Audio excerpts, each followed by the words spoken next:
नमस्कार आदाब, मैं हूं अरशद बीसरू और आप देख रहे हैं मेव टैलेंट प्रोग्राम। तो आज 10वीं सीरीज है और इसमें आज हमारे साथ जो खास मेहमान है वो एक ऐसी महिला है जिस महिला को लोग मेवात की आयरन लेडी के नाम से भी जाना जाता है। इन लोगों का जो कार्य रहा है वो वाकई सराहनीय कार्य रहा है।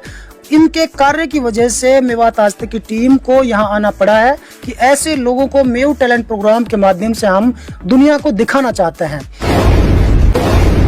देखिए, सबसे पहला जो इनका एक बेहतरीन कदम रहा वो ये रहा है कि नगीना से तिजारा मार्ग जो है 15-20 सालों से इसकी मांग करता रहे, जिस पर खुशी की बात यह कि अब सरकार ने काम चालू कर दिया है। यानी नगीना से सीधा जो रोड है अरावली पर्वत को काट करके तिजारा के लिए दिया जाएगा। तो दूसरा जो इनका सराहनीय कदम रहा वो ये रहा है कि दिल्ली अलवर हाईवे को खूनी रोड का नाम भी इन्होंने ही दिया था। चौक से कदम कदम पर और चौक चौराहों पर इन्होंने लिखा था कि ये खूनी रोड है और सरकार इसको जल्द से जल्द 4 लेन करे ताकि हजारों लोगों की जो दर्दनाक मौत होती है उससे बचा जा सके। तीसरा इनका सराहनीय कदम रहा है, लगभग 50 के समथिंग स्कूलों को सरकार द्वारा अपनी मेहनत से इन्होंने अपग्रेड कराया है। चौथा इनका जो सराहनीय कदम रहा है, कोरोना काल में गरीबों की इतनी मदद इन लोगों ने की है कि पत्नी खाना बनाती थी, 200-200 300 झुग्गियों में ये खाना पहुंचाते थे। और इनका 5वां जो सराहनीय कदम रहा है, एक महिला होने के नाते CAA का जब धरना प्रदर्शन बड़कली चौक और समस्त भारत में चल रहा था तो इन्होंने पुरजोर तरीके से धरना प्रदर्शन किया महिलाओं के साथ में। और दूसरी बात ये रही कि ये महिला सबीला जंग भूख हड़ताल पर भी बैठी रही। इनका कार्य रहा है वो है किसान आंदोलन लेके मेवात क्षेत्र से सुनेडा बॉर्डर से लेकर के इन्होंने टीकरी बॉर्डर और शाहजहांपुर बॉर्डर तक इन्होंने अपनी जो एक कुर्बानी दी है किसान आंदोलन में। और आज किसान आंदोलन इन लोगों की वजह से, तमाम देश के किसानों की वजह से सरकार ने अपनी गलती मानी और काले कानून थे उनको वापस ले लिया है। 7वां इनका जो फिलहाल जो अहम रोल चल रहा है वो मरोड़ा कट के लिए चल रहा है, जहां से 30 से 40 हजार ट्रक ड्राइवर बेचारे लगातार गाड़ियां चलाते हैं। उनको यहां सबसे ज्यादा जरूरी है कि मरोड़ा में कट दिया जाए, कार्य इन्होंने किए हैं। इसलिए मैं सबसे पहले सबीला जंग का मेवात आज तक चैनल के इस मेव टैलेंट प्रोग्राम में स्वागत करता हूँ। अस्सलाम वालेकुम भाई। वालेकुम सलाम। अभी इस मेव टैलेंट प्रोग्राम में स्वागत है। बहुत बहुत धन्यवाद आपका, मेवात आज तक का, आप लोग गांव तक चल के आए हैं। सबीला जी, नगीना से तिजारा मार्ग जो बन रहा है इसमें आपका क्या योगदान रहा है? यहाँ में हमने दोनों पति पत्नी ने धरना प्रदर्शन करी, बहुत मेहनत करी जी। जब सरकार ने हमारी बात मानी, अब हमारे यहाँ में काम चल रहा है, बहुत जल्दी रोड ऊपर तक पहुँच जाएगा। राजुद्दीन जंग जी, मैंने देखा था कई साल पहले आप जो है लगातार लोगों के सिग्नेचर कराते थे, हजारों लोगों के सिग्नेचर कराए थे और उसके बाद में आपने एक पेंट लेकर के, चौक लेकर के, जितनी पुलिया जो आती थी इस रोड पे दिल्ली अलवर हाईवे पे, तो आप खूनी रोड लिखा करते थे। हर साल 250 लोग हमारे यहाँ मर रहे थे रोड एक्सीडेंट में जी। और किसका बेटा, किसका भाई, किसका पति कब मर जाए ये भरोसा नहीं है इस हाईवे पर जी। ये दर्द हमारे दिलों में जागा और हमने इसके लिए अभियान चलाया। और रोड के दोनों तरफ जितनी भी पुलिया, और हमें लगता था कि यहाँ उचित है लिखना, हमने सब पे लिख दिया था खूनी हाईवे को चौड़ा करो। हमने आपको लगातार देखा था कि कई लोगों के साथ में आपकी टीम रहती थी, उस वक्त पुलिस भी आपके साथ रहती थी, तो आप लगातार खाना आप इतनी भारी मात्रा में मतलब किस तरीके से इकट्ठा करते थे? जब 22 मार्च 2020 को एकदम से कोरोना की बीमारी को लेकर लॉकडाउन लगाया कि भाई ये महामारी सब लोगों तक ना फैल जाए जी, तो उस दौरान सारे ठहर गए थे, जो जहाँ था वहीं रुक गया, आने जाने की इजाजत नहीं थी आगे। तो बहुत सारे जो मजदूर थे, झुग्गी झोपड़ियों में रहने वाले थे, उनको लाले पड़ गए अब 2 जून की रोटी के लिए, रोटी नसीब नहीं हुई उनको। तो हमने, जो सबीला जी हैं, तो वो खाना बनाती थी, हम उनमें बांटते थे। धीरे धीरे लगभग 100, 200, 300 और 500, 700 तक भी हमने खाना बांटा है लोगों को। तो आप अकेली तो नहीं बना सकती इतना खाना, और महिलाएं भी आपके साथ होती होंगी, तो किस तरीके से बनाती थी?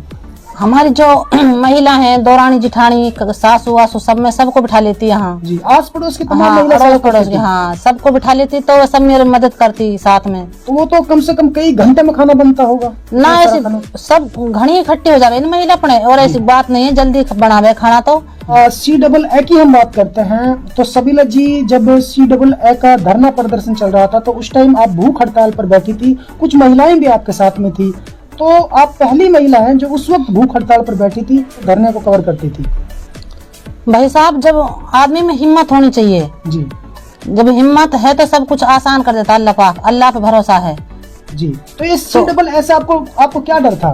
कुछ भी डर नहीं था मेरे अंदर। तो जो होएगा, जो देखा जाएगा, जो हमने करना है, मुसलमानों को भगा दिया जाएगा, हमने जो करना है अपना मुसलमान भाई, ऐसे नहीं है जो यहाँ से छटने देंगे, हम छटने नहीं देंगे।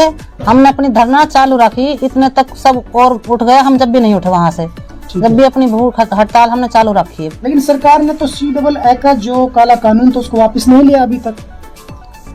लेना पड़ेगा सरकार को, इस बात थोड़ी है, अगर हम लागू नहीं होने देंगे। अगर दोबारा CAA लागू होता है तो फिर आप दोबारा धरने पर बैठोगे? फिर दोबारा से बैठ जाएंगे। और हमने भी देश आजाद कराना में मुसलमान की सबसे ज्यादा भागीदारी रही इसमें। आप जहाँपुर गए थे तो अकेली इकलौती आप मुझे वहाँ पे नजर आई थी। भाई साहब, मेवात में सभी औरत ऐसी नहीं रहती हैं जो घर से निकलती हैं जी। एक आधी महिला ऐसी रहती है, मैं इसलिए निकलती थी, जब मैं निकलूंगी तो और बहनन का भी हौसला बुलंद होएगा और भी जागरूक होंगी। जी, आपका जो हस्बैंड जी है वो एक अच्छा समाज सेवक है, कहीं उनका दबाव हो, उनके दबाव से आप धरना प्रदर्शन में जाती हूँ? दबाव कोई नहीं है, मेरी खुशी से, मर्जी से, मेरी खुशी के लिए। मैं खुश हूँ तो सब कुछ है। आपको लोग आयरन लेडी क्यों कहते हैं? मैं अच्छा काम करती हूँ इसलिए कहते हैं। इसलिए कहते हैं लोग। ये भी कहते हैं कि आप लगातार ठेकेदार वगैरह जो रोड को सही तरीके से नहीं बनाते, कई वीडियो ऐसी। हमारा हक है, धमकाने का हक है, जो काम सही तरह ना हो तो हम धमकाना चाहिए, हमने तो फिर अपना काम करवाना चाहिए धमकी से। तो अफसरों को धमका कर काम लेंगे आप? जो प्यार से नहीं मानता धमकाना चाहिए उनको। चलिए ठीक है। तो 3 नेशनल हाईवे को ये कट जोड़ता है जी। एक दिल्ली मथुरा हाईवे, एक दिल्ली टू अलवर हाईवे, एक दिल्ली टू जयपुर हाईवे। यानी यहाँ काम चल रहा है। क्या दिक्कत है सरकार को? कट देने में कोई दिक्कत नहीं है अभी। उम्मीद है क्या आपको? बिल्कुल, मुझे 100% उम्मीद है। जब मैं 2.5-3 साल पहले शुरू किया था हमने 2019 में, तब भी हमें 100% उम्मीद है थी, और अब भी हमें 100% ही उम्मीद है, 1% कम नहीं हुई। इसलिए हम लगातार धरने प्रदर्शन कर रहे हैं, कोशिश कर रहे हैं, सरकार तक अपनी बात पहुंचा रहे हैं, और माननीय प्रधानमंत्री तक भी हमने कल 6 पत्र भेजे हैं। ठीक है। उसमें सबसे बड़ा जो योगदान है वो सबीला जंग और राजुद्दीन जंग का ही है, क्योंकि जब इंसान घर से निकलता है तो साथ देने के लिए बहुत सारे भाई आ जाते हैं, जो कि उनका सबका दायित्व बनता है। लेकिन शुरुआत इन्होंने की है और लगातार ये धरना प्रदर्शन आज भी जारी रख रहे हैं। 30 से 40 स्कूल ऐसे हैं जो पहले अपग्रेड नहीं थे, उनको आप लोगों ने अपनी मेहनत से सरकार को जागरूक करके सरकार तक पत्र लिख कर जो है जिला प्रशासन के सहयोग से आप लोगों ने अपग्रेड कराए हैं। ये साहब, जो हमारी गांवन में लड़की हैं जी, वो अब गांव के गांव पढ़ लेंगी, अब उनको बाहर जाने की जरूरत नहीं है। हमारे जो मुस्लिम समाज के लोग रहते हैं, ये लड़कियों को पढ़ाते नहीं है, बाहर नहीं भेजते हैं। तो आपके बच्चे तो बाहर पढ़ रहे हैं ना? हाँ, बेशक मेरे पढ़ रहे हैं, पर हर सब इंसान ऐसे नहीं होते हैं जो बाहर भेजते हैं। अब हर किसी के बारे में हाँ, तो हमारे जब गांव में स्कूल 12 तक हो गए तो सब जो हमारी बेटी और बहन है सब अब वो 12 तक अपने गांव से कर लेंगी। हमने इसलिए मेहनत करी, हमारे जो हर गांव में 12 तक स्कूल हो जाएगा तो सबकी बेटी 12 तो कर ही पाएंगी। तकरीबन 50 स्कूलों को हमने 8वीं से 10वीं से 12वीं में अपग्रेड करा दिया है, ताकि गांव के गांव जो आसपास के गांव हैं 3-4 गांवों में हमारी जो बहन बेटियां उनको पढ़ने के लिए स्कूल मिल जाए आसानी से हमारे लड़कों को। विधायक तो भाई साहब वोट मांगने के लिए आते हैं जी, वो काम करवाने के लिए नहीं आते गाँव में जी। वो तो एक बार जीत के अपने घर बैठ जाते हैं, फिर अपना काम करते हैं, दूसरा को नहीं करते। आप क्यों वोट दिलाती है उन्हें? लेती है, उम्मीद रहती है कि अच्छा नया बनाएंगे तो कोई अच्छा काम करेगा, 4 बार यही सोच के वोट हाँ, करते हैं। यही सोच के वोट देते हैं। वो फिर जीत के अपने घर बैठ जाते हैं। वो जनता के बारे में थोड़ी सोचते हैं। तो शायद इसीलिए मेवात पीछा है। इसीलिए पीछे मेवात।